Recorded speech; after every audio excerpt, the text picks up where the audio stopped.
भगवान श्री कृष्ण कहते हैं, जिसे तुम अपना समझकर मग्न हो रहे हो, बस यही प्रसन्नता तुम्हारे दुखों का कारण है। देखा जाते तो इस अद्भुत वाक्य में जीवन का सार छुपा है और दुख से मुक्त होने का मार्ग। श्री कृष्ण ने भगवद गीता में ऐसे ही कई विचार दिए हैं जीवन और कर्म के बारे में, जो हमें प्रेरित करते हैं। गीता में भगवान श्री कृष्ण ने मनुष्य के एक एक स्वभाव पर बात की है और यह भी बताया है कि किस स्वभाव से किस भाव का जन्म होता है और वह किस प्रकार मनुष्य को पतन की ओर ले जाता है। इन सब के बीच उन्होंने सबसे अहम मुद्दे यानी एक आत्मा के इस संसार में फंसे रहने के कारण पर बात की है। उन्होंने बताया है कि किस प्रकार मनुष्य इस संसार से मोहग्रस्त हो जाता है और वह इससे उबर नहीं पाता। उन्होंने योग माया की बात की है। इसका कारण भी मनुष्य का उसकी भावनाओं से जुड़ाव ही है। उन्होंने यह भी बताया है कि किस प्रकार इस मोह से निकालकर अपनी मुक्ति का मार्ग तलाशा जा सकता है। लोग क्यों हो जाते हैं मोहग्रस्त? गीता में श्री कृष्ण कहते हैं कि इच्छा तथा घृणा के द्वंद्व से मोह उत्पन्न होता है। इस भौतिक जगत में समस्त जीव जन्म से मोहग्रस्त होते हैं। श्री कृष्ण कहना चाहते हैं कि इंसान प्यार और नफरत इन दो भावनाओं के बीच फंसा रहता है। वह किसी से या तो प्यार करता है या नफरत करता है और ये दोनों भावनाएं उसे सामने वाले से जोड़े रखती हैं। ये दोनों भावनाएं उसके जीवन में चलती रहती है।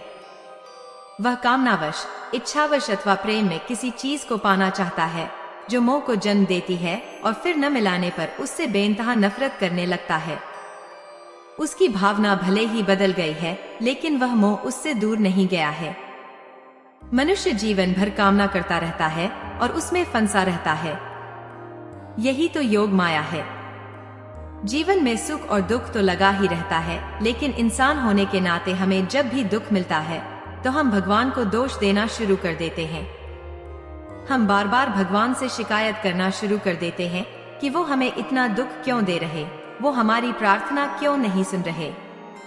लेकिन क्या कभी आपने सोचा है कि वो आपको दुख कब देते हैं?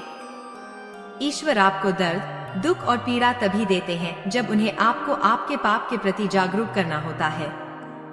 ये दुख आपको आपके संचित पाप कर्मों के कारण अथवा वर्तमान में की जाने वाली गलतियों के कारण मिलते हैं। आप ये पाप कर्म करते जाते हैं और परिणाम के बारे में नहीं सोचते। आपको इन पाप कर्मों के प्रति सचेत करने के लिए भगवान दुख देते हैं, जो आपके कर्मों का ही परिणाम होता है। भगवान आपको दुख और पीड़ा इसलिए भी देता है ताकि आप अपने जीवन के प्रति नजरिया बदलें, दूसरों से अच्छे कार्यों के लिए प्रेरित हों। भगवान द्वारा दुख देने का तीसरा कारण यह है कि वह आपको अपने करीब रखना चाहता है। वह जानता है कि जब आप दुख में होंगे तभी भगवान को याद करेंगे। भगवान के जरिए उस दुख से निकलने का मार्ग सोचेंगे। ईश्वर अपने साथ के जरिए आपको सहन शक्ति देता है, लेकिन उनकी कोशिश यही होती है कि वह सन्मार्ग पर चलें। वह चाहते हैं कि आप उनके प्रति ऐसा समर्पण रखें कि उनके और आपके बीच अटूट रिश्ता बन जाए। ईश्वर की संगति में किसी की दुर्गति नहीं होती, क्योंकि आप ईश्वर की भक्ति में इतने लीन रहते हैं कि अपने कर्मों और भावों को पवित्र करते रहते हैं। इसलिए जब भी भगवान आपको दुख दे तो कभी ये न सोचे कि वो आपको परेशान करने, दर्द देने या आप पर रहम ना करने के लिए ऐसा कर रहे। आप ये सोचे कि उस वक्त वो सबसे अधिक आप पर ही विचार कर रहे होते हैं और चाहते हैं कि आप अपने बुरे कर्मों को जल्द से जल्द खत्म कर दें ताकि अपना अच्छा भविष्य तैयार कर सकें। भारत में हिंदू धर्म से बाहर निकलकर एक समुदाय अपना एक अलग धर्म के तौर पर पहचान पाने की कोशिश कर रहा है और वह है लिंगायत समुदाय। इस समुदाय ने कुछ परिस्थितियों को देखते हुए हिंदू धर्म में ही कुछ नियमों का बदलाव किया, अपना एक अलग धार्मिक समुदाय बना लिया। लेकिन इन लोगों में एक अलग धार्मिक समुदाय बनाने की कल्पना ने कैसे जन्म लिया और लिंगायत समाज कैसे खुद को हिंदू धर्म से अलग करके देखते हैं, चलिए इस बारे में जानते हैं। लिंगायत समाज को कर्नाटक की अगड़ी जातियों में गिना जाता है। कर्नाटक की आबादी का 18% लिंगायत है और इसके अलावा इनकी अच्छी खासी आबादी पास के राज्यों जैसे महाराष्ट्र, तेलंगाना और आंध्र प्रदेश में भी है। लिंगायत एक धार्मिक समुदाय है जिसका जन्म 12वीं सदी के कवि दार्शनिक बसवण्णा के द्वारा हुआ था। 12वीं से 16वीं शती के बीच बसवन्ना नाम के एक व्यक्ति कर्नाटक के जैन राजा विज्जल के प्रधानमंत्री थे। उनका लक्ष्य ऐसा आध्यात्मिक समाज बनाना था जिसमें जाति, धर्म या स्त्री पुरुष का भेदभाव न रहे। वो खुद ब्राह्मण परिवार में जन्मे थे, लेकिन उन्होंने ब्राह्मणों के वर्चस्ववादी व्यवस्था का विरोध किया था। वे हिंदू धर्म और उससे जुड़े कर्म कांडों से बाहर निकलना चाहते थे और ऐसे समाज का निर्माण करना चाहते थे जिसमें सभी बराबर हों। लिंगायत और हिंदू धर्म के अंतर।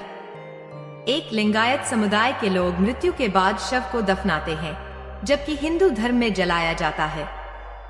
लिंगायत पुनर्जन्म में नहीं बल्कि कर्म में विश्वास करते हैं और उनके अनुसार मनुष्य को कर्म के आधार पर ही स्वर्ग और नरक मिलता है। वो शव को लिटाकर या बैठाकर दफनाते हैं। लिंगायत परंपरा में मृत्यु के बाद शव को नहलाकर कुर्सी पर बिठाया जाता है और फिर कंधे पर उठाया जाता है। इसे विमान बांधना कहते हैं। कई लिंगायतों के कब्रिस्तान भी अलग होते हैं।